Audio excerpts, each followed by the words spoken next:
right, so of course, tumemalizana with the top stories of the day. Thank you so much for staying with us. I know this is our first Say What, so lazima ingeanza na moto moto.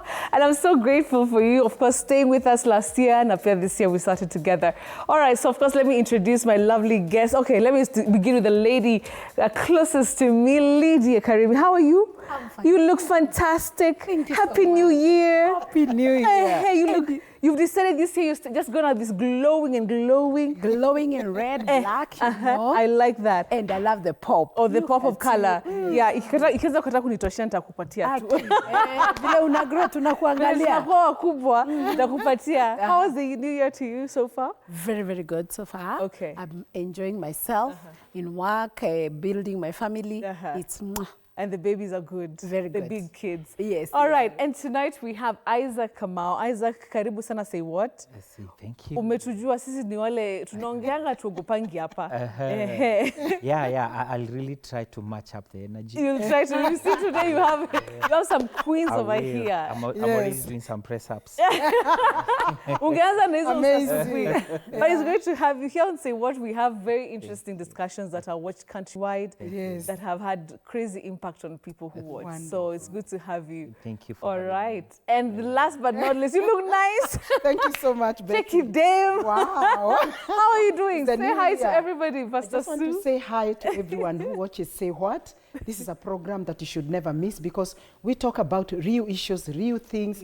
And this is a place where you get a lot of information that can help you to have a very strong relationship, marriage, and everything around you, that mentally, psychologically, and physically you are fit, because that's what we endeavor to do. And so today, it's going to be wonderful. It's going to be hot. It's going to be with this panelist, Isaac and Karemi. It's going to be a fire. You look nice. Pastor Mnena ako sawa? Ako sawa, nimemweka vizuri. Ako sawa kabisa. Mwaka mpya tumevuka vizuri. We are doing well. That's nice. And we are very optimistic. We are calling it our year of fruitfulness. You know, our year of multiplication, and also our year of increase. So we must increase all around. I also claim that. Yes. We receive it. You receive it too. Yes. So guys, tonight we have a very interesting discussion. Nilikuwa online. So you know how you get these nice videos, interesting videos online. Yeah. And so there's this gentleman who was really talking about how, you know, men should avoid beautiful women, successful women. You know, Isaac, I don't know your interaction with beautiful, successful women. Yes. But yeah, walikuwa nasema like now they are ungovernable and manager. Yani, they're like, keep off. If you want peace, 2026, keep off. First of all, let me, because you're the gentleman here, what do you describe as that woman who has got it all in your own terms? In my own terms, when I look at a woman, I know she has not got it all, even if she's very beautiful, or maybe she's driving the best of cars, or she's so moneyed. Because I think I've really worked on myself as a person, my confidence, my knowledge, and my intelligence. Because I think men are afraid because they are insufficient themselves. So someone looks at you, and before they approach you, they're already intimidated. And they think you are a bad person because you are very beautiful. Actually, yes. Someone will just hate you because you are beautiful. Imagine. Nasema kosa yetu. Imagine. So for me, I don't know about others, but I would be so confident in going for you, having a conversation. Yes. And especially when you talk about the intellect. Yes. I think that's why there is a real gap.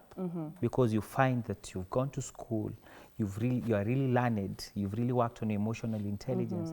Someone here is just watching TikTok and some funny movies. Exactly, TV all day. TV all day. You can't have an intelligent conversation. So that's where the problem is mostly, because for me, a relationship is a connection of emotions and the cognitive, which is the intellect. So we can have some nice conversations. Even before we get to the next level, we can be friends, you know. Yeah, that's my perspective. All right. Yeah. Wonderful. Yes. Kuna wanaume wanasema wakiona a beautiful, successful, you're driving, uko na business, keep off. Yes. So they want ugly women. I don't know who would want. They're an ugly woman. I don't know why they're scared. Yeah. Worrying. What do you think I think I would also concur with what Isaac has said. Yes. Because there's no woman who is complete without a man. And that was what God endeavored to do, because even when you look at the man, he wasn't also complete without a woman. And that's why God created a woman. And so for us to come in the life of a man, whether with our beauty, with all that we have, it is to come and complement this man. It is important for men to understand that beautiful women just need very, very few things. Even women who are financially very stable. A woman just needs love, care, and more importantly, security. That we know our territory, especially on the side of Tuatua. Nobody crosses there. If that is guaranteed in a woman, and you just show her some concern, make sure that you're emotionally connecting with her. In fact, the most beautiful, the most empowered women who are doing very well in the society are the most simple women to handle. If the man can have what he has said, emotional intelligence to handle this woman. Because all the other things are at par. We have them. So what we miss is that emotional, that emotional connection that can only come from a masculine person. And so the man must come, even if you don't have what a woman has financially, education. You can educate yourself. You can improve yourself. Personal development is there. And so when we talk about personal development, I'm thinking of this man and this girl having grown spiritually. That's the first foundation. Then also psychologically, you're also stable. Mentally, you have dealt with your past, you get that, because most of these independent women, as per se as they are called, it's because of the past that is following them. Probably you are given the role of being a mother when you were quite young. And so that made you become very dependent. Probably even not that I have any problem with men. It's my upbringing. I was brought up by this single mother who was very, empowered and very dependent. And so I took up after that, because man can see, man can do. You see that? And so the man needs to do a due diligence of where has this dependency come from in this woman. Because if you're able to identify the root cause, it is very easy to deal with me. Because from what he has said, communication, conversation, creating time with her, being a friend, you're able to understand a woman, because women have vent out when they find a secure place where they can be able to express their feelings. And so this woman who is so financially stable, emotionally stable, beautiful, like we are here, we are the best wives. We are the best wives. We are the best wives. Giving ourselves we are. We are. And that's why we have families. But now when we get an insecure man, he's not able to handle the potential that is in us. And it just needs a little bit of balance. Balance this woman emotionally. Akosawa. Akosawa. Thank you very much, Pastor Sue. Remember also, if you're at home, we'd love to hear from you. As always, we love your feedback. So we have our question of the day. We're asking you, is a beautiful, financially stable or independent woman a threat to men? What do you think about that? And have you ever actually experienced anything like that? Talk to us. Of course, we have our feedback platforms. Talk to us. Let us hear what you have to say. Coming to you, Lydia, you are one of those beautiful women financially. There's something that Pastor Sue has said that really these days doesn't sit well with a lot of women. That a woman still needs a man to be complete. There's a lot of young women who've been able to, do so much for themselves, educate themselves, improve themselves, see psychologists like you, get therapy, like become whole. They're also financially independent. So they feel like, no, if I bring a man to my life, that is actually going to be a subtraction, more than an addition. So what do you say in terms of that? Actually, I'd love, let me appreciate the fact that we are having this conversation. Wonderful. Because it's very important and it is happening, and not only even outside marriage, but even inside marriage. Oh, is it? Maybe wives at some point get financially stable and then start changing. I've had such kind of conversations. Even in therapy rooms, I've had such kind of issues. Now, let us differentiate between a female independence and female hyper independence. Okay, okay. These two things are very different. Female independence is whereby a woman is fully empowered to be able to take care of herself emotionally, financially, and in a very stable way.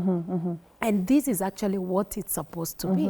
But now female hyper independence is whereby a woman actually is struggling with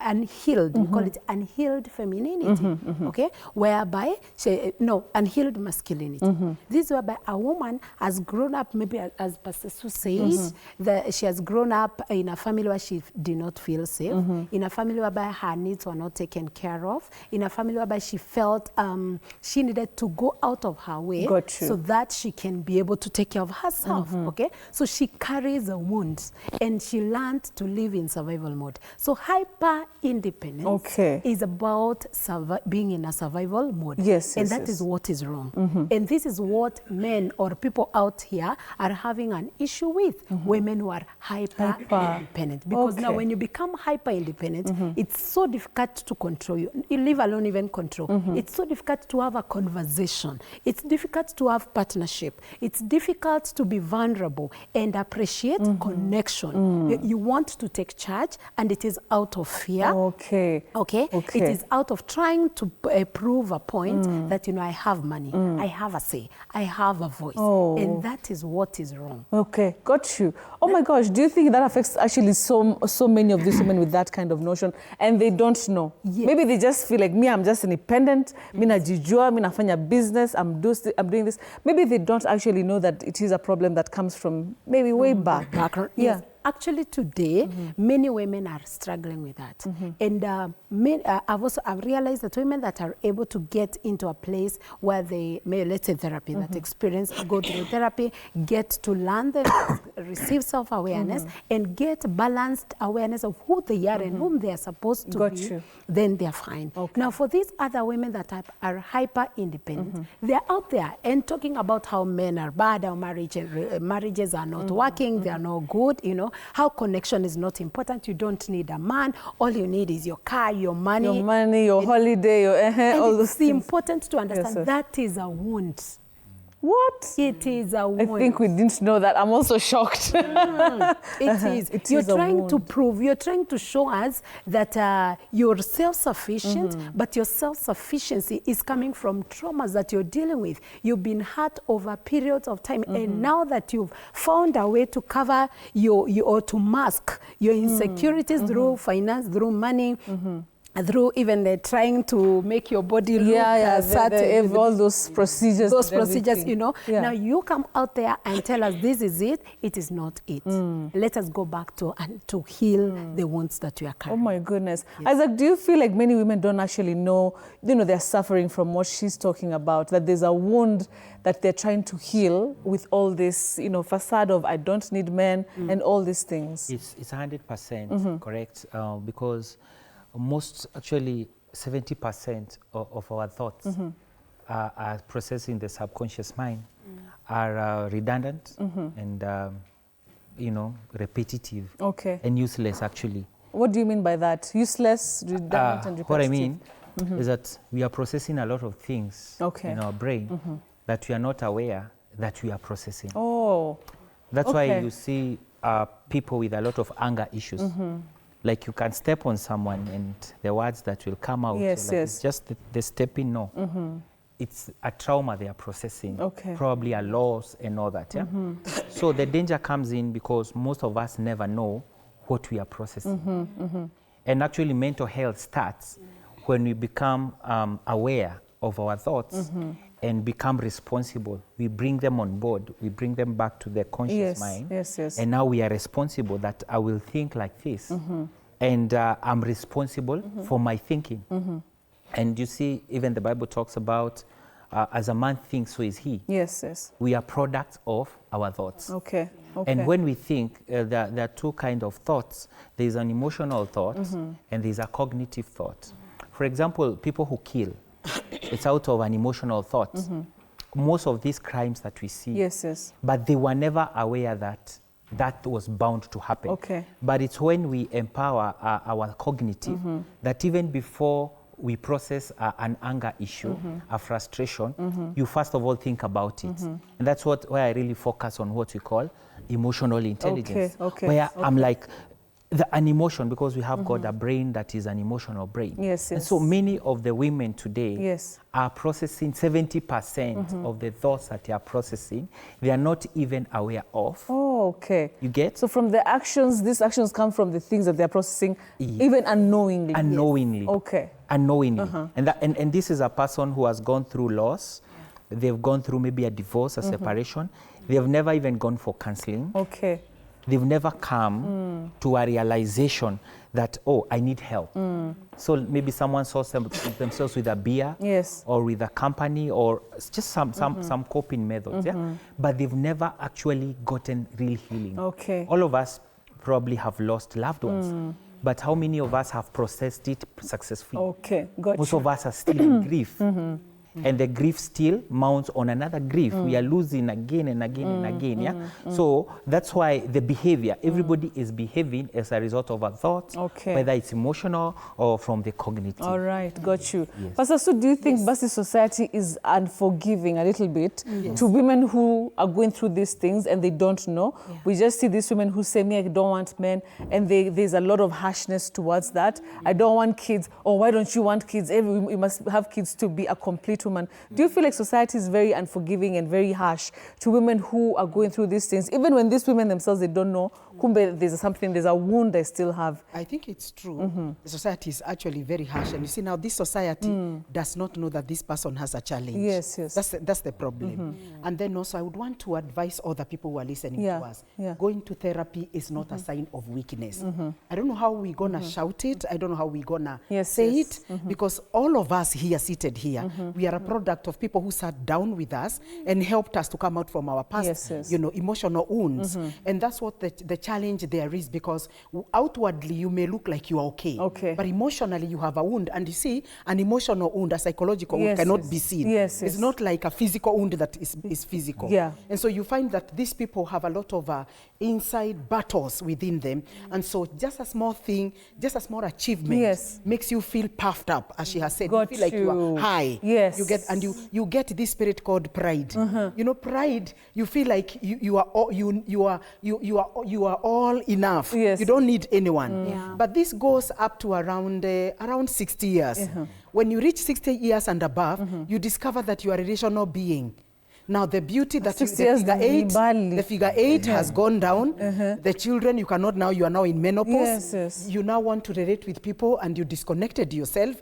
That's when now reality comes. And that's why you find most of the women, let me say about our women, I'm talking this because we can learn from them. I don't know whether you have ever heard someone say, my name is Susan Munene. Munene was my husband he died 30 years ago.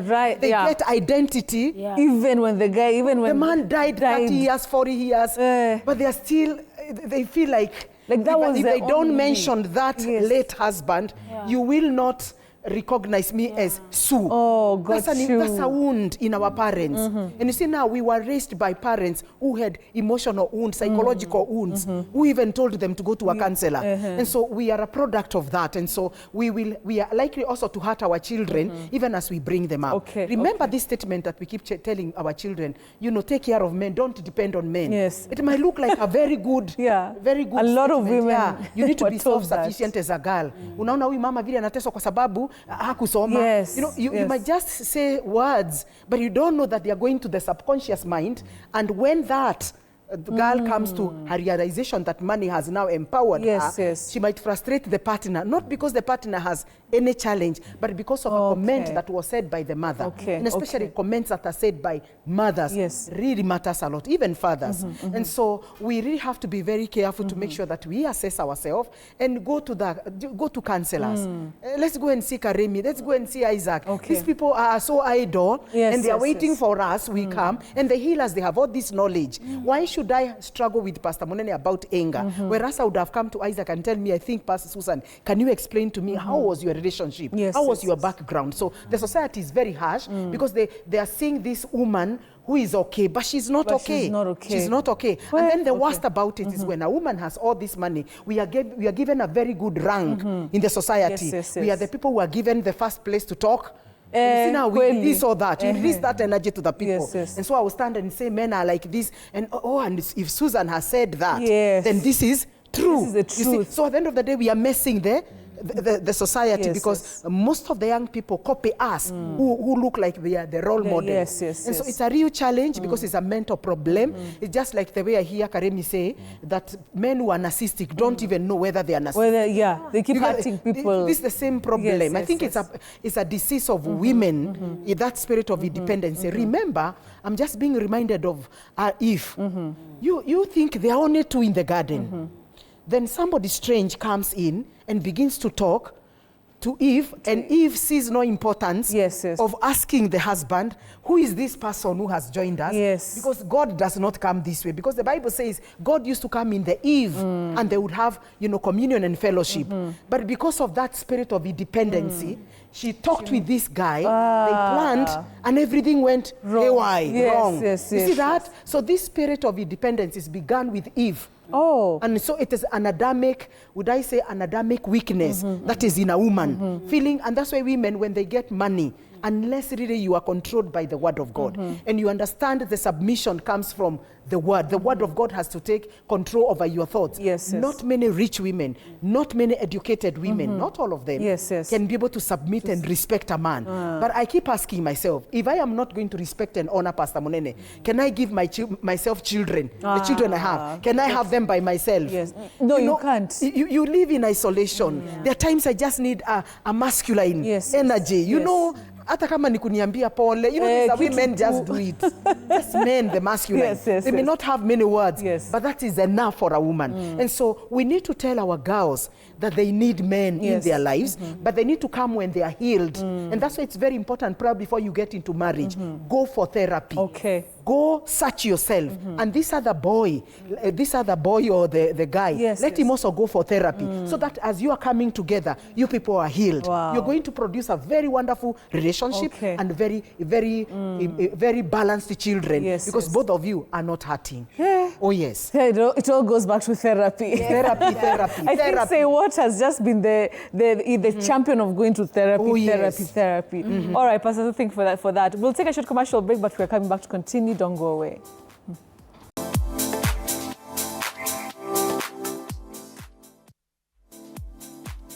All right, and welcome back. Thank you so much for the messages. Zimekuja mingi. Kumbe ndio ile topic mulikuwa mnangojea. I saw even me, I'm learning so much tonight. I'm really grateful. Let me just go through a couple of the messages.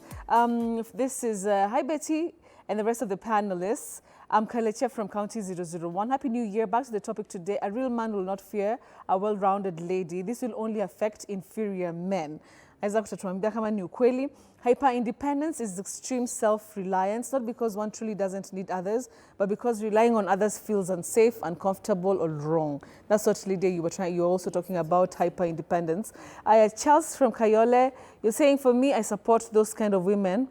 They are very dangerous. They choose what to do anyhowly because they have money. They can even decide to chase you away, and there's nothing you can do. All right, that's Charles. Somebody here, no woman is stable without a man because you can't build a house roof without starting from the ground. Somebody here, Pastor Shem Oriko from Bungoma. This is pure wisdom of marriage and relationship, following and enjoying the show. Thank you. God bless you too. Hello, I'm watching you from Nairobi. You're doing a good job. Thank you. Isaac, well elaborating. Isaac, you've gotten a comment there. That's Jesse and Purity who are watching. Somebody here, there's Ziko Mingi, but let me just one more. I'm Collins from Naivasha. I've never come across an ugly woman because all women are beautiful. But money corrupts their mind and they want to control everything. Even when I should hang out with friends to watch football, I know a friend who struggled with his wife to make ends meet. The wife got a well-paying job. 3 jobs later, she left the guy and got married to a businessman. Okay, just Fatima Tua from Mukuru Kayaba, you say the topic is good. We're learning more from you guys. Thank you. Okay, the Mingi, but I'll keep, just mentioning some of them as we go along. So Lydia, let me come to you. How do you balance, being a woman who's focused, who's doing well by yourself. You know, just taking care of yourself, making sure you have a future, because also of the kids maybe that you want to have. How do you balance between that and now the other toxic side? How do you make sure that, okay, fine, I can't be independent, but I can also still be vulnerable enough to even have a relationship and have a marriage? Okay. Yeah. Thank you so much for that. So as a woman, number one, we remember you're talking about relationships here. Yes. So we are talking about allowing yourself to connect with another individual, right? Another man, that is in this case. Yes. So for you to make the decision that you want to connect with a man, maybe get into a marriage and have a relationship, you've got to make it's a decision. And number two, you've got to even define this kind of connection you want with this particular person, okay? Now, there are certain women, when someone has been wounded as they were growing up, that is childhood wounds, maybe you've been neglected, maybe you are parentified. As you are, by the time you're making decisions to get married or to connect with somebody, you already know the fears that you have when you're getting into a relationship, right? Like I remember myself, one of the fears I had before I got married was the fear of losing control. I really, really wanted to take control. And I didn't want to get married and lose the control I needed as a woman, because my own dad told me, Mommy, I am educating you so that you will never borrow money to buy salt from your husband. Okay. Right? Yes. And I remember when I was doing, my dad encouraged me to do my master's degree immediately after I did my bachelor's. Yes. Unfortunately, we got married while I was still doing my first master's degree, and he was really disappointed. Oh, is it? He was. He asked me, Mom, can't you wait and finish your master's, then afterwards you can think about marriage? Because you could tell maybe his fears then were that if I get married, I would not be able to be financially independent enough, and therefore would end up depending on my husband. Yes. So as a woman, I got into marriage with a mindset that I need to take care of myself, okay? But now you're asking me the question, is it really the right mindset when you're getting into marriage? Yes. No. Okay. It is not the right mindset. And I needed to have gone through therapy or have myself, all my emotional wounds healed before I now get into the marriage with my husband, and probably even share some of those fears that I had. Now, when you get into a marriage, that is the man and the woman, it's very important to talk about your life, the baggages that you've carried, that you've brought into the marriage, the fears you have, the expectations that you have, so that you you customize, I call it, come up with your own constitution in the relationship. How do we handle money when we get into the marriage? So we are going to have a shared basket, or you're going to take care of your money, you're going to take care of your money, and therefore the definition of a marriage will not be determined by the person who is bringing income and the amount of income that is coming into the relationship, but it is going to be determined or defined by shared power and shared values. Got you. You get it? So now where they shared power, they shared value, why will I be afraid of why will I have money insecurities while I know my husband actually wishes me well and that we can manage our finances well? Now, as a woman, how do you make sure that you balance so that you're not seated on this toxic side, you're seated in a balanced side? Learn as much as possible, open your heart to the person that you're getting married to or you're in a relationship with. Allow yourself to be vulnerable to them. Have communication, as much communication as possible. Whenever fears and insecurities are showing up, talk about them. And at the moment when you're talking about them, if you're not able to sort them out, Betty, seek support. Come to therapy, come to Lydia, come to Isaac. Let us help you find ways to manage your relationship without fear, okay? Now, as a woman, your mindset is what will determine how you handle you think.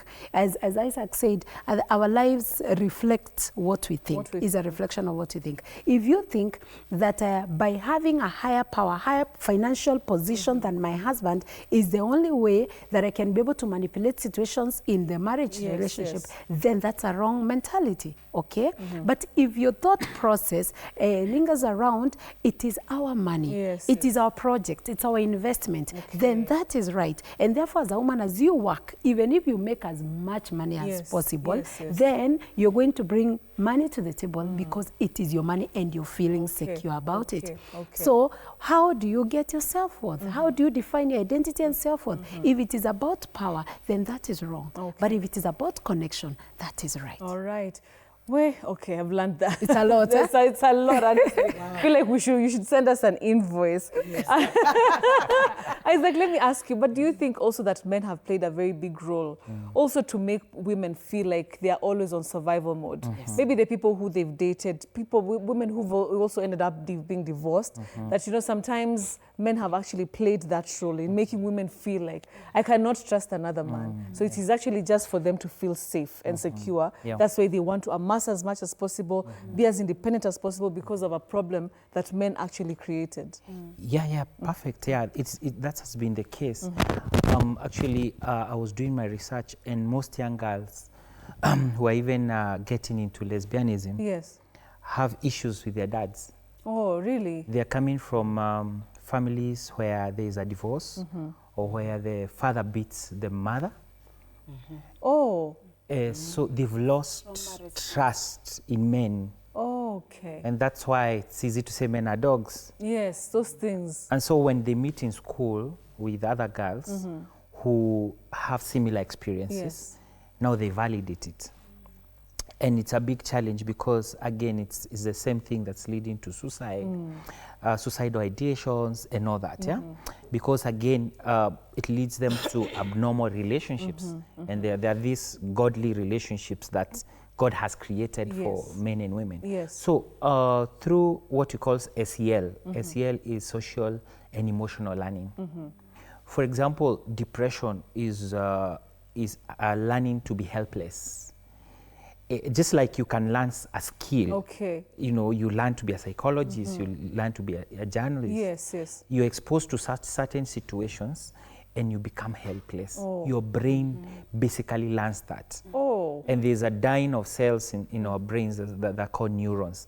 They start to shed off with a process called pruning. That's why maybe when you were a child, you might have been told by someone that you're not beautiful. You're ugly. And even after becoming an adult, you still believe you're ugly. That thing. You still look at yourself and you cannot see that beautiful girl And that God so created. many people. It has affected. A lot of destinies have been messed up. And that's why what some of the things we do in our sessions is what we call neuroplasticity. We start now expanding those neurons. We start now bringing up new beliefs, new faith and all that. So I see a very big challenge in social and emotional learning, which kids start even learning from the time they are toddlers as they grow up. They've grown up knowing that a man is a bad person. And there is no system to challenge that. There is no school of relationships or social relearning. So there's a lot of validation of wrong thoughts. And so that's why you find, about men, you find now there are groups of ladies and they are really validating that. So when you find maybe, I don't know if especially why people love creating scandals, known people, they create a scandal. And then now people, they stick to that. If a certain popular person was found in a certain scandal, like they say marriage is a scam. It's a scam, They believe it is a scam. And they believe that's the truth, and it's validated and validated. So men have played a very big role, because also they are also coming, on the other hand, some are coming from broken families. Even how, if you look at the process of forming a narcissist, it's a very scientific process. How did they become that? But that process can also be reversed. But now you're meeting a man who is a narcissist, and they treat you the way they treat you. And now through that experience, you cannot trust another man. That's the end. You can't risk. It's such a big risk. It's such a big risk. None of you ever goes to a psychologist. This narcissist never goes to a psychologist. You never go to a psychologist. You guys are sick in your heads. At the same time, you are bereaved by parents, by things, by business. We lose businesses. We lose so many things in the same brain. So the whole thing becomes a mess. And like Lydia said, unless she has a clear bill of her thoughts and I have a clear bill, that marriage or that relationship will can't work. I have to clean off mine, because again, if she's okay on her end, and I'm coming with my narcissism behavior, then definitely that marriage cannot work. Okay. So a successful family or marriage is two people who have dealt with their traumas, who have healed their traumas. People who are now in charge of their thoughts. Because like when people are insulting, assaulting and all that, they're not even aware. That's why the next day they are guilty. I beat my wife, what did I do? I insulted her, what did I do? Those are the redundant thoughts that I was talking about. Got you. So men have really played a big part, but it's not willingly. It's because of the subconscious thoughts we are talking about. It's not that they are ignorant or they are criminals, but they're just people who need help. Okay, Pastor Sue, it's all coming down to help. What would you say to women who have had that problem? They feel this way about men. They've gone through narcissism and so much domestic violence. They've seen their dads beating up their wives. Like it really sounds like a broken society. So is there like really hope? And how do you, as a woman, improve yourself? Like I was asking Lydia, you know, you can improve yourself in terms of work, business, everything else, but still be good enough to also nurture a family, have a husband, and have that vulnerability as you start to wind up. I just want to say that there is hope. Because hope is found in people. And that's one of the things that we need to know, that if I need help, God has given people. And that's why we are emphasizing on therapy. And I want the Kenyans never to fear therapy. It doesn't show that... Why do Kenyans fear therapy? They think you are insane. When wazimu, that's the way it is viewed. But that's not so. Therapy, this is a person who has known, who knows that they know their boundaries, they know they need help, they know they know their limits. Huyu ni mtu ambaye akona self-awareness. They know that they need help. And when you know that you need help and you get the right person to help you, then help is available. And that's why we have people like Karimi and Isaac to come in and help us to overcome our past, because you can't keep living in your past. Like you can't live the life of your dad. You can't live the life of your mom. Your mom and your dad, they are not living your life. So who is living your life? So it's a way of knowing. It's like I'm living somebody's life and I've left my life, you know, because of something that happened. And nobody has a good past. Even us seated here and we are advising, we also have a bad past. But what did we do? We went to a therapist, and from there we were able to recognize and know how we are going to heal. And it takes time. And so therapy, we can keep on talking about therapy, and especially professional therapists are very, very important. Not friends. Not just friends, not friends. And that's why I keep saying, if you have this challenge, and most of them even don't know, but if you feel that you don't need a man, you have that voice that keeps on talking to you, that's a sign that you need to heal from your past. And I want to say that these women are good, only that they don't know that they have something that puts people off. Remember, anything negative or positive you carry has an energy. If I have an energy against men, you will find men just repelling. Because you are what you carry. There's an energy that a person carries. And so we need to tell people that there is hope. They can heal from whatever that has happened in their past, and recover from all this and begin a new life again. And those girls who fear even to get married, I want to speak to them and tell them, we still have good men. You still have good. The only condition, please make sure you go for therapy. Other people in the spiritual world, they say go for deliverance. But for me, I would say go for therapy. Because most of the things are actually in the subconscious mind. And when that heals, and then have the right church. Right church where you go is very important. Because the teachings of a church can also, renew your mind. So that now your mind is consistent with the word of God. If you are a Christian, if you are a Muslim, if you are a Buddhist, whatever you are, it is good to have a religion that you follow, a path that, a religion that, is higher than your human wisdom, so that you can submit to that. Like the word of God says, wives, submit to your own husband. You get the point? My work is to, and I'm not told to submit to all the men. Only one man in this world. 8 billion, Munene only. Munene is not told to love all women. Only Sue. So if I have a problem then respecting and honoring Munene, one, then I also have a challenge with God. That's the truth. If Munene has a challenge loving me as his wife, the only wife, then he also has a challenge with God. So also our spiritual life must be very well grounded in the word. Much more grounded in the word word and prayer. Those two things very work. Don't too much of the word. Without too much of the word, you dry up. When you have too much of the spirit, you also blow things out of proportion. So you need to be a balanced Christian. If you are a Christian, have the word, have prayer, and have therapists. I tell you, your marriage will make it. And so there is hope for those there's who hope, want. There's hope. Even when you're 50 years, you can still get someone to love. Yes. Oh, yes. There's hope. I think that is the take home. But Isaac, talk to us about our book before we get our last thoughts. There's the marriage puzzle. Hey, marriage inasumbua watu Pastor Su. Vitabu zimeandikwa na zinaendelea kuandikwa. Hii ni ingine sasa. Andika na wewe. Isaac, talk to us about it. Thank you. Yeah. So I wrote this book after being in marriage for around 6 years. And then I was like, wait a minute, what's this? What's this thing I mean? After 6 years? After 6 years. Ukajiuliza maswali. Yes, what's this? This thing I am not understanding. I think I should never have married. This thing is a mess. And I really need to just put things to an end. I need a divorce. You did a divorce? I needed Okay, one. you needed. Because it was a puzzle. I mean, I was like, it's like, I don't understand. Most of us, I now realize that so many people are dying of depression because of marriage. So many people are killing themselves, suicide, because of relationships and marriages. Yes, yes. And I thought, now that I'm going through this process in my 30s, some of the knowledge I'm getting to know now, I should have known it way before I got into it. Okay. For example, there's a chapter called Certification Before Coursework.